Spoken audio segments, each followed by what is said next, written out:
페이지입니다. 151페이지. 자, 레일리 소매 인력의 법칙입니다. 자, 레일리입니다. 레일리의 소매 인력의 법칙. 소매 인력은 당기는 힘을 인력이라 씁니다. 그죠? 인력의 법칙이라고 썼죠. 자, 그러면 당기는 힘을 지금 말하고 있습니다. 당기는 힘을 말하겠죠. 만약에 A 도시 인구와 B 도시 인구가 같으면, 자, 상권의 경계는 어디 있을까요? 중간에 있겠죠. 그런데 A 도시 인구가 만약에 200만이라 봅시다. 200만이고 B 도시 인구가 100만이라면 어디가 인구가 더 많아요? 예? A 도시 인구가 많죠. 그러면 어느 쪽으로 많이 딸려가겠습니까? 예? A 쪽으로 많이 당겨가겠죠. 인력은 뭐다? 센 쪽으로 많이 딸려간다. 자, 그러면 상권의 경계는 작은 도시 가까이의 경계점이 있습니다. 요 기출문제에서 상권의 경계는 큰 도시 가까이의 경계점이 있다 하면 틀립니다. 어느 지점? 작은 도시 가까이의 경계점이 있다. 시험 어떻게 해요? 큰 도시 가까이 경계점, 여기에 경계점이 있겠죠. 그죠? 요만치면 당겨가잖아.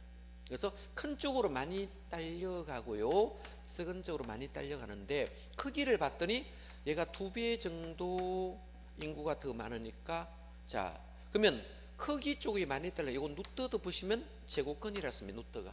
그럼 어떻게 된다? 1.414가 나오죠. 그럼 A로부터 약 몇 배 떨어진 곳입니까? 1.4배 떨어진 곳에 경계점이 존재하죠. 그러면 인력이니까 당기는 힘을 우리가 인력이라 썼는데, 자, 이걸 흡수하는 인력입니다. 흡인력이라 씁니다. 흡인력 공식을 만들어 보면, 자, 흡인력 쓰든 유인력 쓰든 관계없습니다. 흡인력 쓰든 당기는 힘을 유인력 또는 흡인력 같은 말이니까요. 자, 인구에는 어떻게 될까요? 인구에는 비례하겠죠. 인구에는 비례하고 거리의 제곱은 반비례하겠죠. 이 거리가 있으면 이 거리의 제곱은 반비례합니다. 자, 여기 몇 분이나 기출되었습니다. 그래서 당기는 힘은 뭡니까? 인구가 많으면 많이 당기겠죠.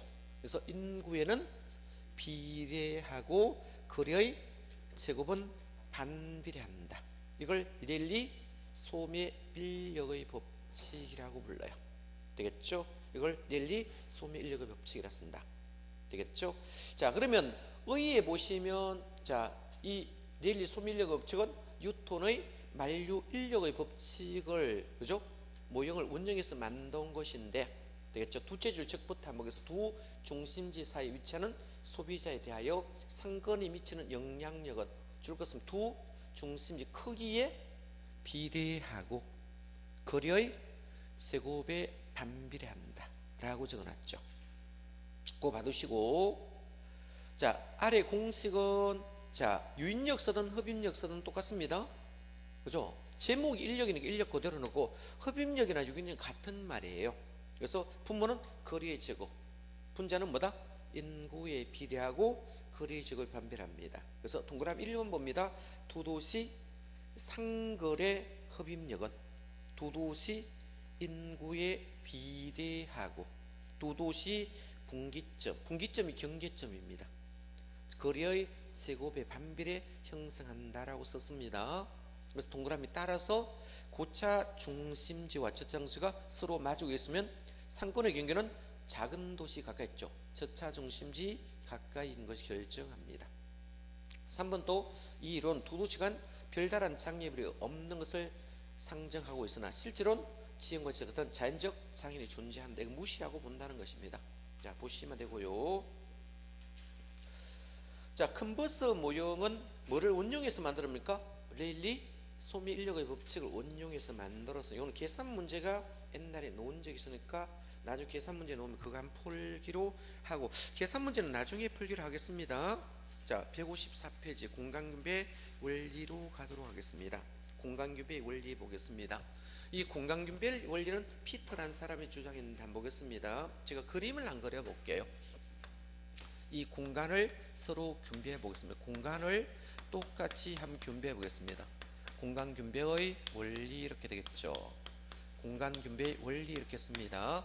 배우지 크기는 x에서 x1까지 배우지가 있어요. 그래서 배우지 크기를 제가 x에서 x1까지로 경계를 정하고 이걸 우리가 배후지라고 보겠습니다. 이걸 뭐다? 배후지 이렇게 봅니다. 배후지 있으며 중간에 중심지가 존재한다 봅시다. M을 우리가 중심지라 씁니다. 중심지가 이렇게 존재하고 있습니다. 자, 그러면 고객이 균등하게 존재하고 있다 가정해 봅시다. 고객이 x에서 x1까지 균등하게 고객이 이렇게 존재하고 있다고 가정을 한다면 여기서 자, 이때 고객의 교통비 탄력성이 있습니다. 이거는 고객의 교통비 탄력성이 됐죠. 여기 수요의 탄력성은 뭐다? 고객의 교통비 탄력성을 말합니다. 고객의 교통비 탄력성이죠. 이 교통비 탄력성이 제로라고 가정해 봅시다. 0이라고 가정해 봅시다. 여기 고객은 수요입니다. 자, 이 수요의 교통비 탄력성, 수요의 탄력성이 제로라 가정했을 경우에 제일 먼저 갑이라는 사람이 A라는 지점에 상점을 만들므로 인하여 X에서 S1까지 고객을 독식하게 되니까 엄청 장사가 잘 되겠죠. 엄청 장사가 잘 됨으로 인하여 자, 여기 을이라는 사람이 B라는 지점에 상점을 만들어 버려요. 그러면 을이라는 사람이 똑같은 종류의 상점을 B라는 지점에 만들므로 그 인하여 같은 상점이니까 X1으로부터 온 고객이 을의 B 상점에 물건을 사고 가버림으로 인해서 갑의 A 지점 상점은 중간에 상권이 차단됨으로 불리한 입장이 되겠죠. 이렇게 되니까 갑은 질세라 뭐다? A 상점을 이 앞쪽으로 중심지 가까이로 옮겨버리는 거예요. 자, 이렇게 옮기면 자, 이제는 누가 불리합니까? 을의 B 상점이 불리하겠죠. 그죠? 상권이 차는 불리하겠죠. 그래서 을도 질세라 뭡니까? 중심지 가까이 상점을 옮겨버린다면, 그죠? 두 사람이 계속적 다툰다면, 자, 갑과 을은 뭡니까? 중심지 가까이 오는 경향이 있다는 겁니다. 되겠죠? 이런 경우는 어떤 겁니까? 그 밑에 요약해 놨을 겁니다. 배우지가 좁고, 이 배우지가 좁고 수요의 탄력성이 적은 경우 되겠죠? 적은 경우. 자, 배우지가 좁고 수요의 탄력성이 적은 경우는 배우지 중심지에 모이겠죠? 배우지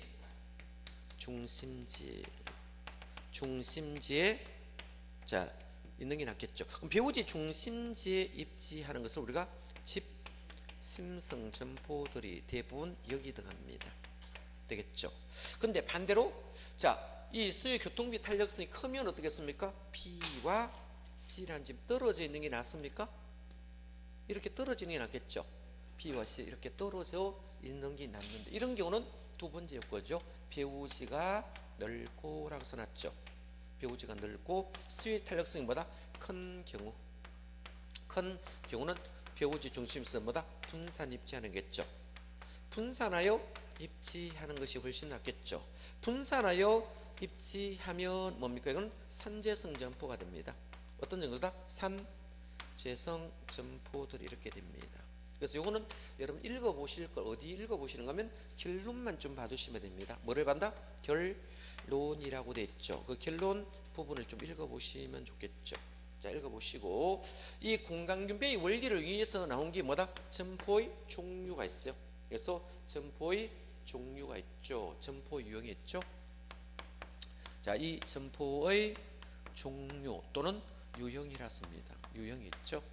네 가지 유형이 있습니까? 네 가지 종류가 있습니다. 자, 도시 내에 있는 점포가 세 가지 있어요. 세 가지 있고 시골에 있는 점포가 하나가 있다는 거예요. 그래서 제일 문제 있는 건 뭐다? 집심성 점포 있습니까? 집심성 점포 되겠죠. 자, 집심성 점포니까 심이니까 배우지 중심지에 있어야 돼요. 어디에 딱? 배우지 중심지에 입지하겠죠.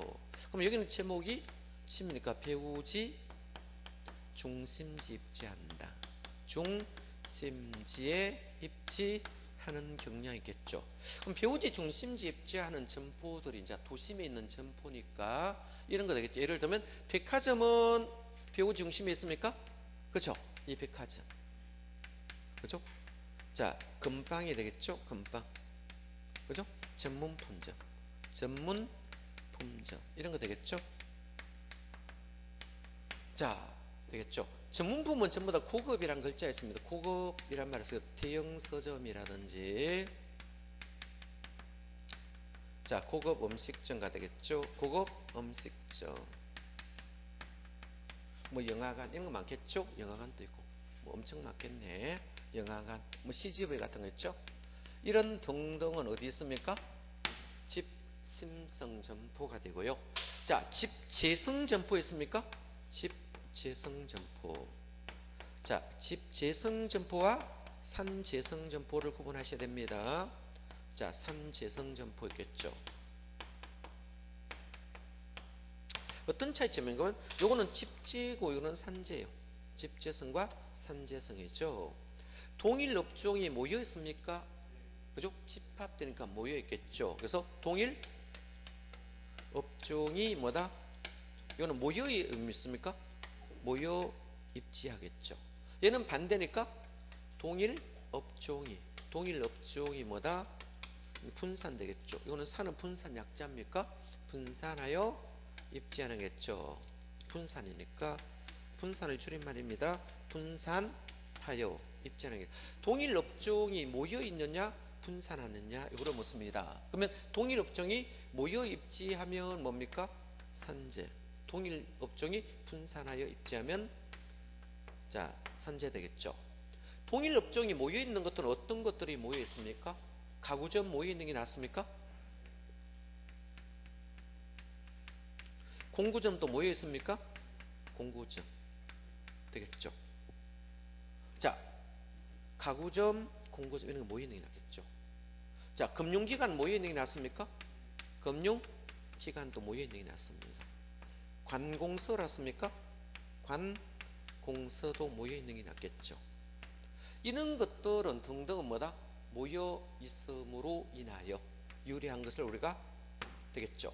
뭐 상사의 사무실도 있네. 뭐죠? 뭐다? 오파상이죠? 상사의 사무실. 이런 등등은 모이는 게 낫겠죠. 자, 동일 업종이 분산 입지하는 게 뭐다? 자, 편의점 되겠습니까? 편의점. 잡화점 같은 거죠? 이 잡화점. 어물점 같은 거 있죠? 어물점. 목욕탕 되겠죠? 목욕탕. 그래요? 이발소 같은 거 있잖아. 이발소, 미용소 이런 것 등들은 산재성 점포의 가장 예표이고, 자 시골에 있는 것을 국부적 집중성 점포입니까? 그래서 국부적 집중성 점포 시골에 있습니다. 국부적이란 말이었죠. 국부적 집중성 점포는 시골에 있는 점포를 국부적 지고는 어디 줄였습니까? 면 소재지 있는 점포면 됐죠. 우리 면에 가면 자 국부적 중심지에 모였겠죠. 이거는 국부적 자 이거는 앞에 국부적이란 말이 들어올까요? 국부적 뭐다? 중심지에 입지하겠죠. 국부적 중심지에 입지하고 있다 이 말을 쓰겠습니다. 자 그러면 이런 것들을 우리가 철공소 같은 거 들 수 있습니까? 철공소. 자 종묘점 철공소 종묘점. 어촌에 가면 어구점. 농촌에 가면 농기구점. 자 농기구점 있고 농기구점 있고 어촌에 어구점이 있겠죠. 이건 어촌이고 농촌이에요. 되겠죠? 자 뭐 농약방이라서나 시골에 가면 농약방. 이런 등등은 뭐다? 국부적 집중성 점포가 됩니다. 이 점포 유형을 공간규배의 원리로 해서 변형해서만 이거를 시험에 몇 번 나왔거든요. 이것도 별표해 두시면 좋겠네. 그죠? 천포 유형 봐둬야 됩니다. 그래서 네 가지 있습니다. 집심, 집재, 자 산재, 국부적. 국부적 맨 밑으로 내렸어요. 시골 점포기 때문에.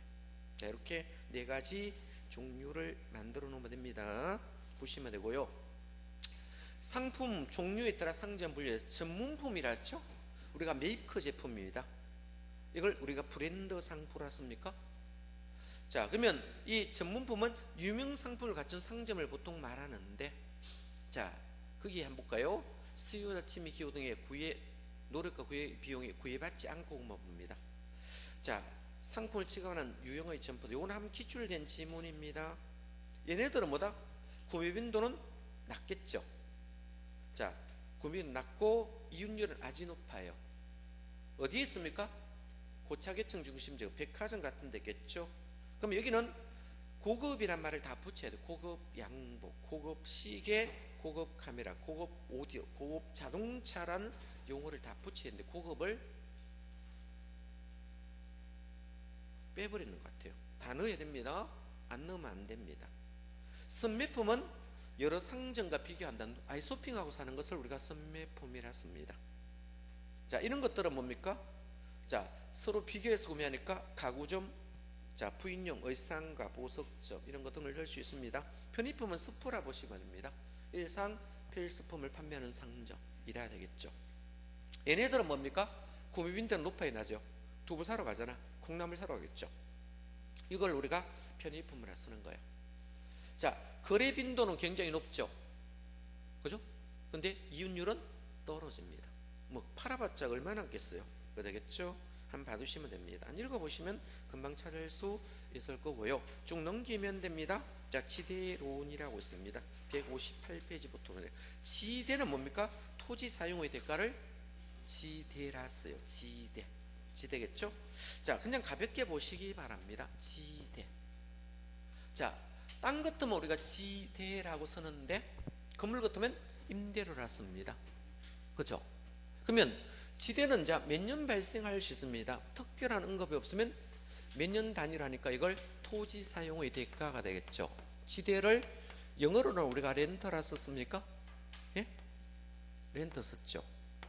임료를 우리가 표시할 때 알로 표현했잖아. 이것 때문에 지대가 임대료예요. 임대료. 그죠? 그러면 이런 것들이 있으면 영속성 때문에 영원이 발생합니까? 영원이 영속성 때문에 발생하고. 자 이거는 기간 개념입니까? 1년이니까. 기간이니까 유량입니까? 저량입니까? 유량 개념에서 봤죠? 유량 개념에서 봤잖아. 앞에. 그죠? 소득의 종류 유량 개념입니다. 자 이거를 이자율로 할인하면 뭐다? 시가가 나옵니다. 시가. 그죠? 자 시가는 교환의 대가라고 들어봤죠? 교환의 대가. 이 교환의 대가가 되니까 저량 개념이 되겠죠? 어떤 개념이다? 저량 개념으로 봅니다. 되겠죠? 공식을 한번 만들어 보면, 자 지대를 이자율로 할인한다면 뭔다? 시가가 발생하므로 지대와 시가는 무슨 관계 성립한다? 비례 관계가 성립할 것이고, 그죠? 이자율과 시가는 무슨 관계다? 반 비례 관계가 형성한다 되겠죠. 읽어보시면 됩니다. 자 읽어보시면 되고요. 자 지대의 논쟁이 있는데 그 나중에 심심할 때 읽어보시고, 자 그게 차익지대론, 리카르도 지대가 고전학파입니다. 자 리카르도가 고전학파라면 여기 반대에 마르크스가 신고전학파가 됩니다. 자 그러면 이 리카르도 이론이 종종 시험에 한 번씩 나오니까 봐둬야 됩니다. 리카르도는 자 차익지대를 정했죠. 이제 한번 볼까요? 리카르도 한번 봅니다. 리카르도. 자 뭐를 정한다? 차액지대설이라죠. 차액지대설. 자 여기서 리카르도가 가장 강조한 것은 뭘 말한다? 비옥도를 말하겠죠. 가장 강조한 게 비옥도. 자 비옥도 보이면 리카르도 찍으면 되고, 두 번째 수학 체감의 법칙이 발생하겠죠. 자 리카르도는 뭐다? 비옥도 수학 체감의 법칙이 성립하는 것을 전제로 두 개를 강조했고요. 비옥도가 뭔가 하면 좋은 땅이 있어요. 좋은 땅을 우등지라 부르고 나쁜 땅을 열등지라 부르는 거예요. 그죠? 또는 제1등지 있겠죠. 자, 좋은 땅도 있고 비옥도가 나쁜 땅도 있을 거잖아요. 그러면 여기에 뭐가 벌어진다? 차익이 발생할까 안 할까요? 발생하겠죠. 이 차익을 뭐다? 지대로 보겠다는 거예요. 되겠죠. 차익이 없으면 지대도 없겠죠. 이걸 차익 지대설이라 부릅니다. 만약에 자, 여기하고 같은 면적을 비교했을 경우에 우등지에 농사를 지으니까 100가마리 나오고 열등지 하니까 50가마리가 나온다면 차익이 얼마 있습니까? 50가마리 차익을 지대로 요구한다. 이걸 차익 지대라 쓰고, 만약에 좋은 땅에 농사를 짓던 나쁜 땅에 농사를 짓을 때 자, 여기에 뭐다? 차익이 없는 것을 한계지라 쓴다. 한계지는 지대가 발생함을 설명하지 못하고 있습니다. 되겠죠? 그러면 이 리카르도는 이 지대를 불로소득이라 가정했습니다. 뭐로 본다? 불로소득이라고 말하기도 하고 다른 말로 잉여분이라고 말을 하기도 합니다. 뭐란다? 잉여관계라고 주장하기도 하더라. 이렇게 되겠죠. 자, 그러면 그 몇 개만 한번 읽어보시면 됩니다. 발생조건, 비육한 토지의 자 희소성, 수학체감의 법칙, 3번 비옥도, 그죠? 위치에 따라 생산성 차이가 발생할 수 있고요. 내용도 한번 읽어보겠습니다. 내용 보시니까요. 자, 여기서는 비옥도라는 말만 줄 거면 되겠죠. 비옥도가 지대를 결정하며 지대 발생 이유는 비옥한 토지의 양이 상대로 희소한 토지 수학체감 현상이 나타난다. 그죠? 그럼 읽어보면 지문상에 무슨 글자가 계속 나옵니까? 비옥도와 수학체감의 법칙, 이런 글자가 보이면 이건 누구 이론이다? 리카르도 이론입니다. 자, 이번 또 국물 수요가 증가가 재배 면적을 확대하고 이때 비옥도와 위치에 입지에 멀어짐과 우등지 있겠죠. 그죠? 열등지와 우등지가 발생하는데 이때 경작되어 있는 토지 가운데 생산성이 낮은 토지를 한계지, 제1등지라고, 한계지에는 지대가 발생하지 않습니다. 한계지는 뭐를 한계지라 씁니까? 영인지죠. 요는 자, 차익이 있어요, 없어요? 없죠. 이 한계지는 지대가 발생하지 않는다 라고 적어놨습니다. 읽어보시면 금방 알 수 있을 겁니다. 되겠죠? 자, 이거는 비옥도 차이에 따라 수학체감의 법칙하니까 이 차익이 있어야만 지대 발생합니다. 자, 말력 한번 보겠습니다. 곡물 가격이 올라간다면 더 나쁜 땅까지 농사 짓겠어, 안 짓겠어요? 짓겠죠. 그러면 자, 곡물 가격이 상승하면 더 그죠? 나쁜 토지까지, 그죠? 토지까지, 그죠? 농사에 동하죠. 농사를 짓는 거예요. 농사를 지으면 자, 차익이 늘어질까요? 많아지겠죠. 그러면 곡물 가격이 뭐를 결정한다? 지대 상승을 결정합니다. 되겠죠. 자, 그러면 이 곡물 가격이 상승하니까 더 나쁜 토지까지 농사에 동원하니까 차익이 더 많이 발생하겠습니까? 그러면 지대도 상승하게 되는 현상이 되니까 결론은 곡물 가격이 뭐를 결정한다? 지대를 결정한다 라고 이렇게 보시면 되고, 여기 반대가 마르크스 이론입니다. 칼막스라 써도 됩니다. 얘는 고전학파고 마르크스는 공업사회니까 뭐다? 자, 신고전학파 씁니다. 그래서 이 마르크스라고 쓰기도 하고, 칼막스가 공산주의 이론을 쓰는 사람이 가장 대표적인 사람이 칼막스라 씁니다. 되겠죠? 막스 레닌주의 같은 사람입니다. 자, 얘가 뭡니까? 소련의 귀족입니다. 그죠? 소련의 귀족이니까 자, 영국에 유학 갔어요. 갔더니 귀족들이 뭡니까? 땅을 모두 소유하고 있습니다. 농노들은 열심히 일만 하고 있죠. 그죠? 입에 풀칠만 하고 있더라는 거예요. 귀족은 일을 해야 안 해요? 안 합니다. 그래서 귀족은 뭐다? 땅을 소유하고 있다는 자체만으로 농노들에게 지대를 요구하겠죠. 자, 그러면 뭐만 있으면? 소유만 한다면, 뭐만 있다면? 소유할 수 있는 권한만 있다면 무조건 지대가 발생하는 것을 절대지대라 씁니다. 한계지든 한 개지 바뀌든 관계없이 무조건 발생합니다. 자, 여기하고 반대입니다. 자, 리카르도 차익기는 한 개지 지대에 발생했어요, 안 했어요? 안 했죠. 이거는 한 개지도 지대를 요구하면 지대 발생합니다. 뭐가 발생한다? 지대 발생한다. 공짜는 있어요, 없어요? 없지요. 그래서 무조건 지대 발생한다 해서 이걸 절대지대라며, 현대는 거의 절대지대 맞겠죠. 요즘 무상으로 빌려줘요, 안 빌려줘요? 안 빌려줍니다. 그냥 내버려 두더라도 공짜로는 빌려주지 않겠죠. 이걸 절대지대라 씁니다. 그렇죠? 그러면 지대가 올라갔어요, 안 올라갔어요? 지대가 상승함으로 인하여 무조건 지대가 상승하니까, 그죠? 이 지대를 어디에 포함했습니까? 생산비에 포함했어요, 안 했어요? 생산비에 포함을 시켜버리거든요.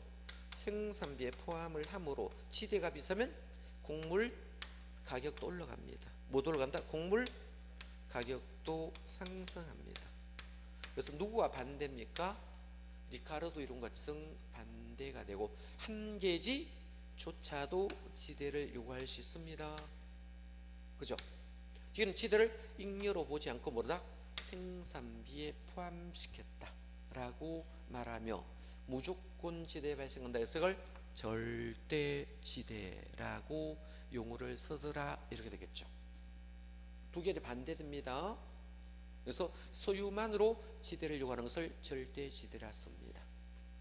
여기하고 이거는 비옥도 차이에 따라 차익이 존재하면 지대가 발생하고, 한 개지는 지대 발생을 설명하지 못하고 있다라고 기억하시면 되겠죠. 자, 이렇게 정리하시고, 오른편에 보면 입찰지대론이라고 있습니다. 입찰지대론이라고 있는 창고를 한번 보겠습니다. 입찰이란 말이 있거든요. 입찰. 자, 밑에 글자 많이 있는데 뭐 안 읽어봐도 큰 관계 없어요.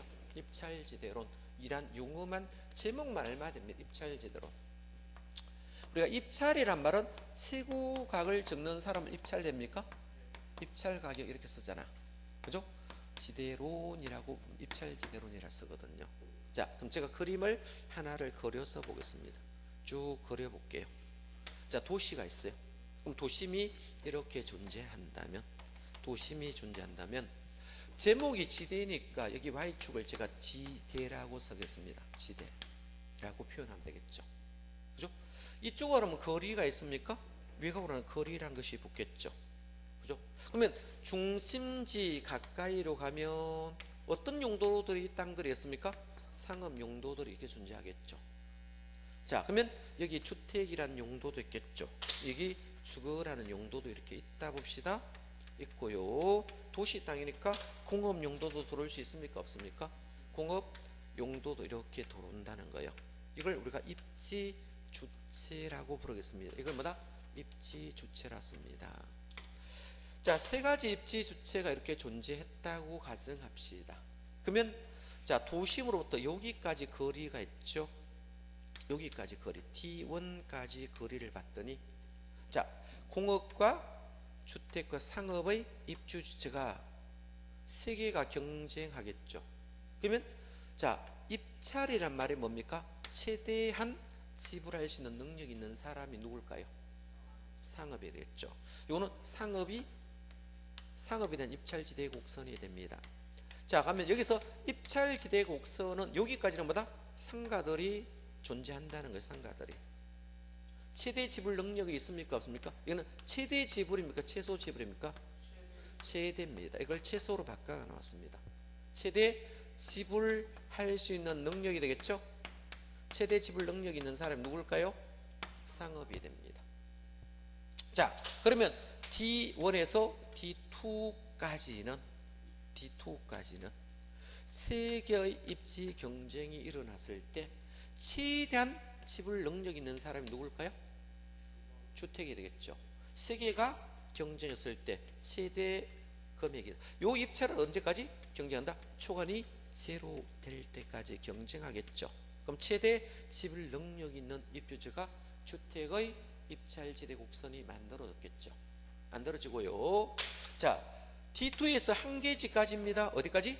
한 개지까지는 상업은 쳐다보지 않겠죠. 두 개가 입지를 경쟁했을 때 최대 지불 능력 있는 사람이 뭡니까? 공업이 되겠죠. 공업 입찰지대 곡선이 결정되겠죠. 자, 그러면 입찰지대 곡선을 말 때 완만한 업종은 외곽이 입지하는 경향이 있습니까?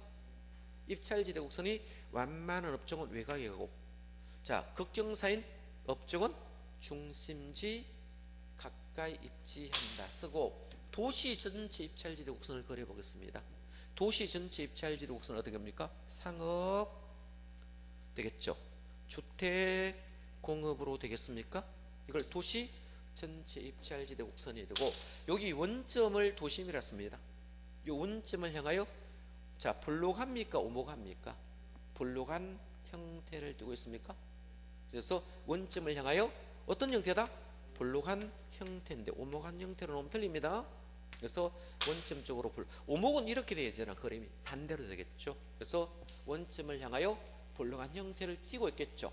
이때 경쟁은 언제까지 경쟁했습니까? 예? 초가 이윤이 0이 될 때까지 경쟁했습니다. 자, 초간이 없어질 때까지 경쟁했습니다. 뭐가 없어질 때까지? 초가라는 이윤이 없어질 때까지 경쟁하는 것을 입찰이라고 씁니다. 우리 경매 가면 입찰 단가를 써놓습니다. 그렇죠? 입찰을 참여하시면 최대 지불 능력이 있는 사람에게 낙찰이 되거든요. 많이 써놓으면 돼요. 그죠? 근데 무조건 많이 써놓을 필요 없잖아. 그죠? 적정한 선을 잘 적어내야 되겠죠? 입찰 단가를 잘 적어내야 됩니다. 그죠? 너무 많이 쓰면 어떻게 됩니까? 그냥 사는 것보다 손해일 수도 있잖아. 경매는 뭐다? 눈치 보고 이렇게 잘 적어야 돼요. 그죠? 큰 물건들은 입찰 참가자가 딱 정해져 있거든요. 이런 것은 몇 명 모이가 단합할 수도 있습니다. 그죠? 할 수 있잖아.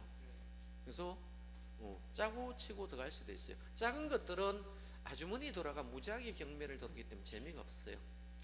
그죠? 근데 10억대 넘어가면 일반 사람들은 참여를 하지 않습니다. 자, 경매꾼들만 참여하거든. 상가 같은 큰 건물들은 그렇겠죠. 그러면 이런 걸 뭐다? 자, 보면 우리가 대출하는 가격보다 더 낮게 받을 수 있겠죠. 그럼 어떻겠습니까? 자기 돈 안 들고 어떻게 해요? 은행 돈 대출에 그냥 주는 경우도 있어요. 큰 물건들은. 자, 봐두시면 됩니다. 입찰이란 말이 뭔지 되겠죠? 읽어보시면 그런 뜻이고요. 자, 크게 중요하진 않고 자, 162페이지 기출문제 제가 하나 풀어보겠습니다. 기출문제 어떤 형태로 놓은지 한번 보겠습니다. 지대론에 대한 설명 중 틀린 것을 올라랬죠?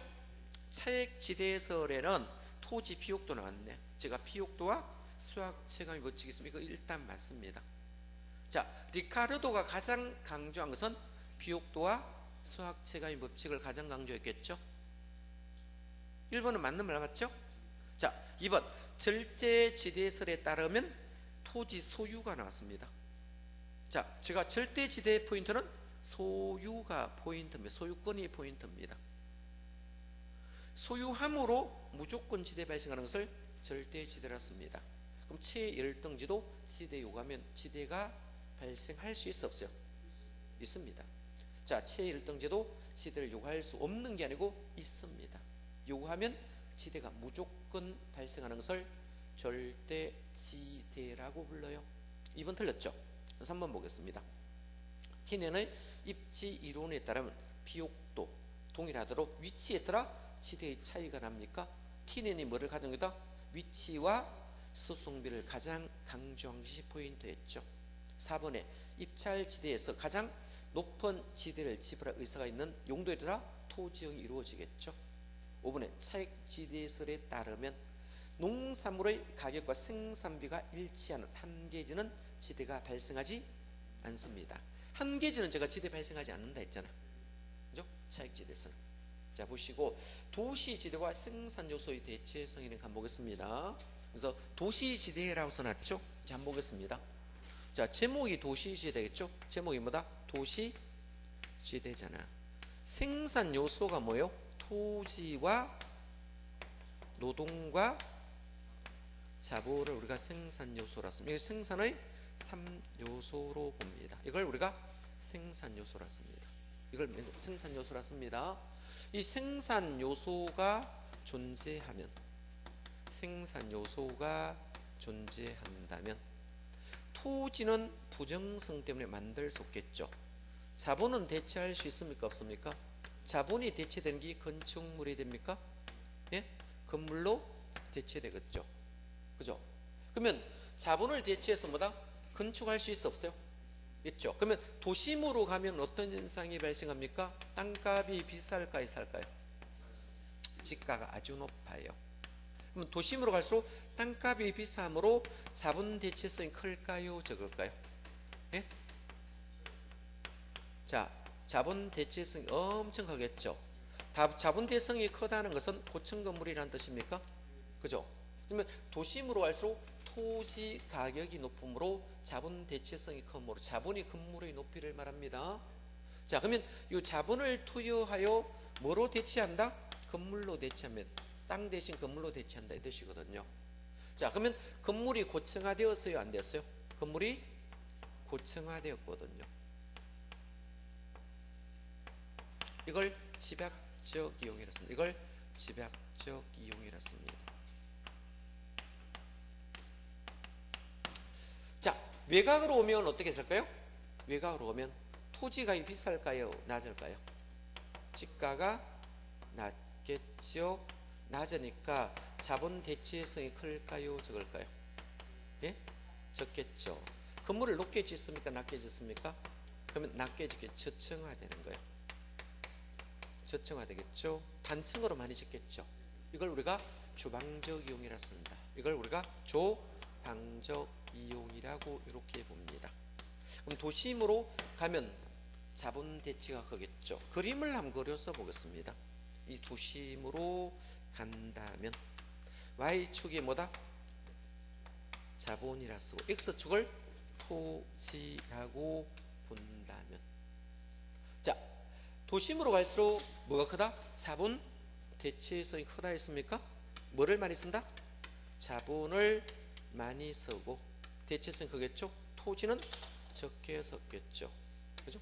토지가 비싸니까 토지가 적게 쓰고 자본을 많이 썼습니다. 근데 외곽으로 오면 땅을 많이 썼습니까? 토지를 많이 쓰고 자본 대체는 많아요, 적어요? 적겠죠. 자본 대체가 적음으로 인하여, 자, 그림을 그리면 어떻겠습니까? 도시지는 우하향 곡선이 됩니까? 도시 지대 곡선은 어떤 형태를 부르겠다? 우하향 곡선이 됩니까? 그렇죠. 우하향 곡선의 형태를 나타내겠죠. 자, 이런 형태를 띄고 있다라고 정리하시면 될 것입니다. 자, 읽어보시면 별로 어려운 거는 없을 거예요. 어려운 건 없습니다. 자, 한번 읽어드릴게요. 한번 볼까요?